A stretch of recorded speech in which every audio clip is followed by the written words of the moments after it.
In this video, we're going to analyze a unit circle, and this unit circle that we're going to analyze are going to be focusing on specific fronts. In this place, 3 fronts. The first front here is how to convert first from degrees to what? Radians. And this is going to be important because that is what we're going to be doing in terms of applying what we know from degrees and moving on to how this is going to be translated to radians on a unit circle. Now we have this assigned, we're going to pick a couple of key important angles, and those key important angles will be applied to the unit circle. And once this is applied to unit circle, take note that this is applied in terms of not degrees but in radians.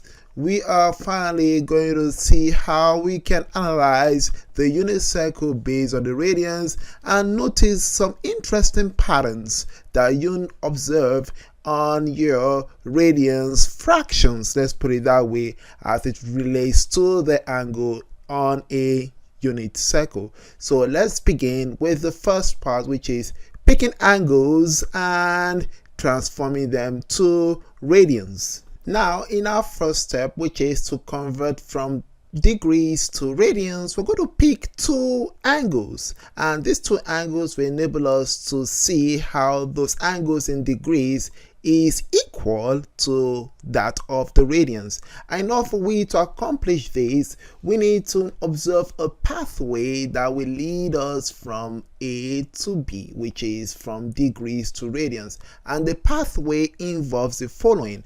We are going to be multiplying 2 by our specific angle, which is in degrees, and this is going to be divided by 360 because that is the complete revolution, and 2 is coming from 2 pi.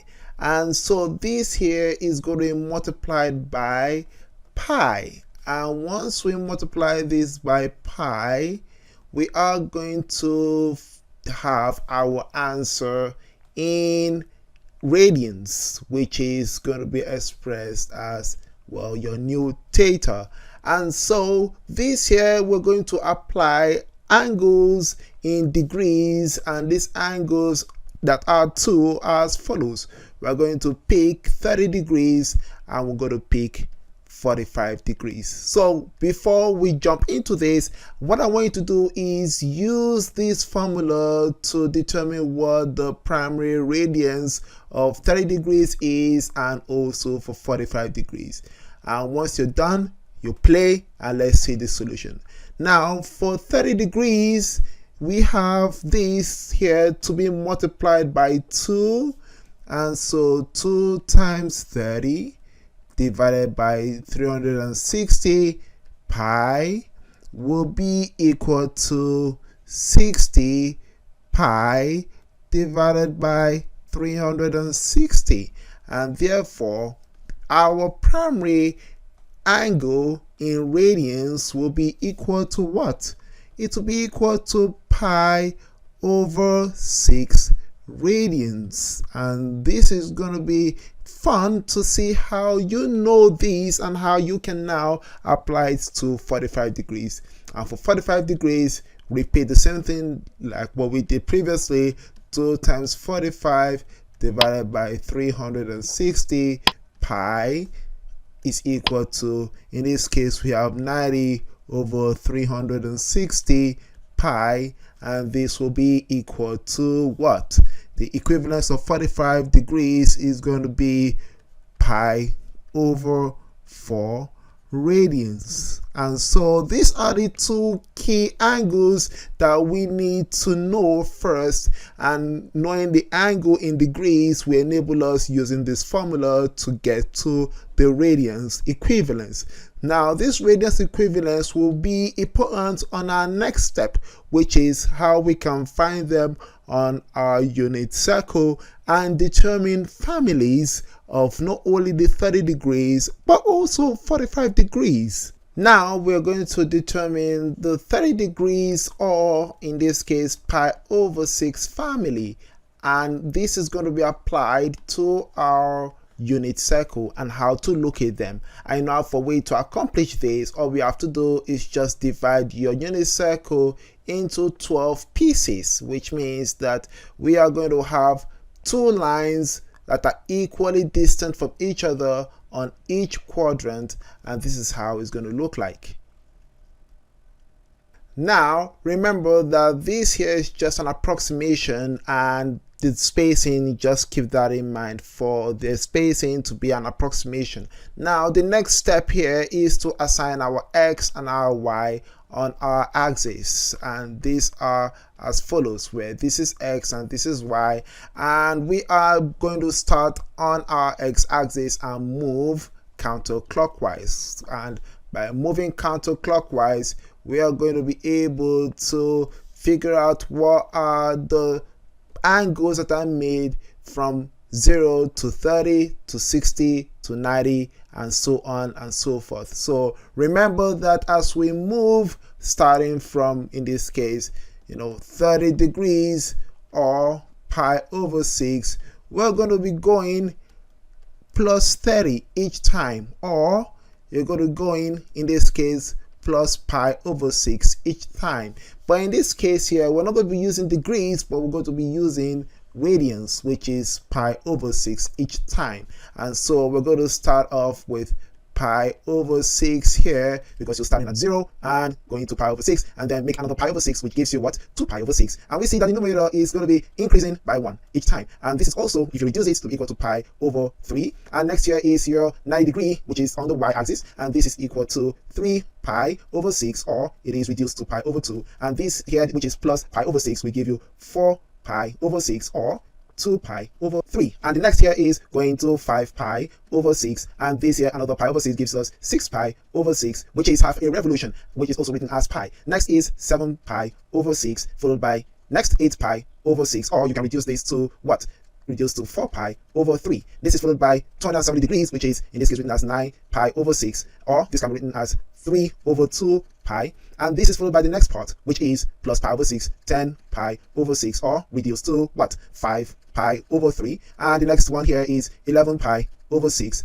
And finally, which is 260 degrees, is going to be right here, and this is equal to what? 12 pi over 6, or what? 1 revolution, which is 2 pi. And these are the family of 30 degrees, and there are a couple of things that we can actually derive from 30 degrees. We can derive not only some elements of our family of 45 degrees, but also all elements of 60 degrees.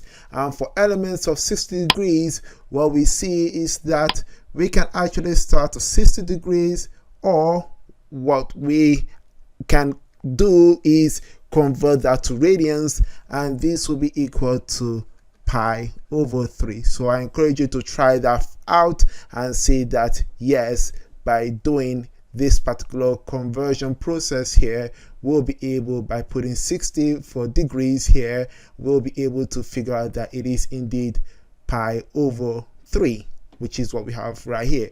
Now it means that for every step we're going to be moving plus 60 degrees or plus pi over 3, and this here is what we found if you look at it on your unit circle right over here, which is pi over 3.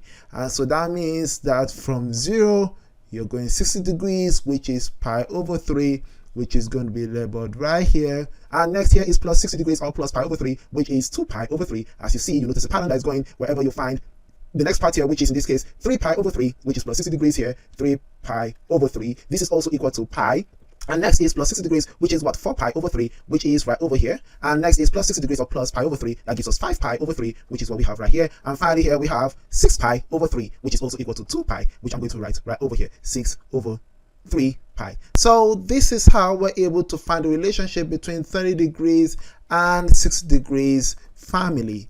And the next step here is going to be looking at 45 degrees and its family on a unit circle. Now for 45 degrees, we know that from our previous example that we showed you in terms of converting 45 degrees to radians, it is represented as pi over what? Pi over 4. So once we know this, then we'll be able to apply this on our specific unit circle. And first we have to locate this on our unit circle. To locate this, take note that we have to divide our unit circle into how many parts? 8 parts in total. That means you need only one line on each quadrant in order for we to find the proper position, and they must be equal in spacing. So we're going to start off like this.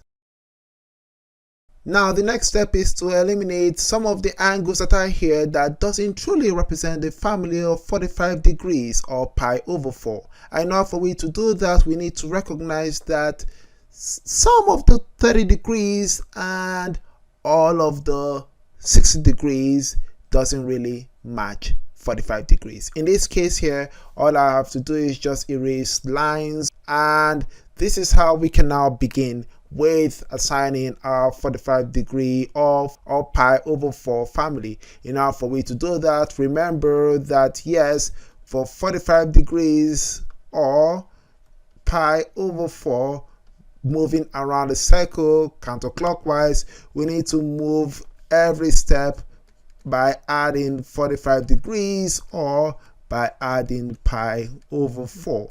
What happens as a result is that from 0 mark here to the first tick on the first quadrant, this here is represented as pi over 4, which is 45 degrees. Now moving on by adding pi over 4 gives us what? This gives us not only 2 pi over 4, but also can be reduced to pi over 2, which is 90 degrees. Next here is the second quadrant. The next take here, we have this to be written as 3 pi over 4. And on our next part here, we are going to move to 180 degrees, which is represented as what? 4 pi over 4. This can be reduced to pi, as we see right over here. Next here is in the third quadrant, we have 5 pi over 4. And moving to the next part here, which is 270 degrees, this is represented as 6 pi over 4. If you reduce this, this will give us 3 pi over 2. And next is the fourth quadrant. We have this represented as 7 pi over 4. And finally here for our 360 degrees, which is what we have right here, this is written as what?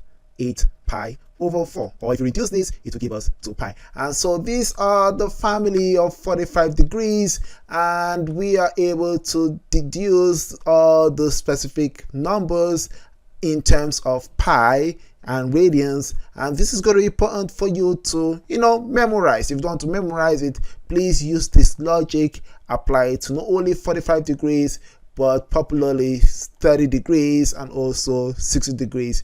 These are really important because on our next video we're going to be determining what the cosine and the sine of these particular angles, which are in radians, and getting them in fraction, not in decimal. So watch out for that on our next video. Hope you found this really informative. Please hit the comment down below. Let me hear your thought about this. If you know of any other strategy that you think will be helpful for you to memorize this, or you're pretty good at this, please jump down in the comment section and share your thoughts. All the same, stay smart as always and believe in yourselves.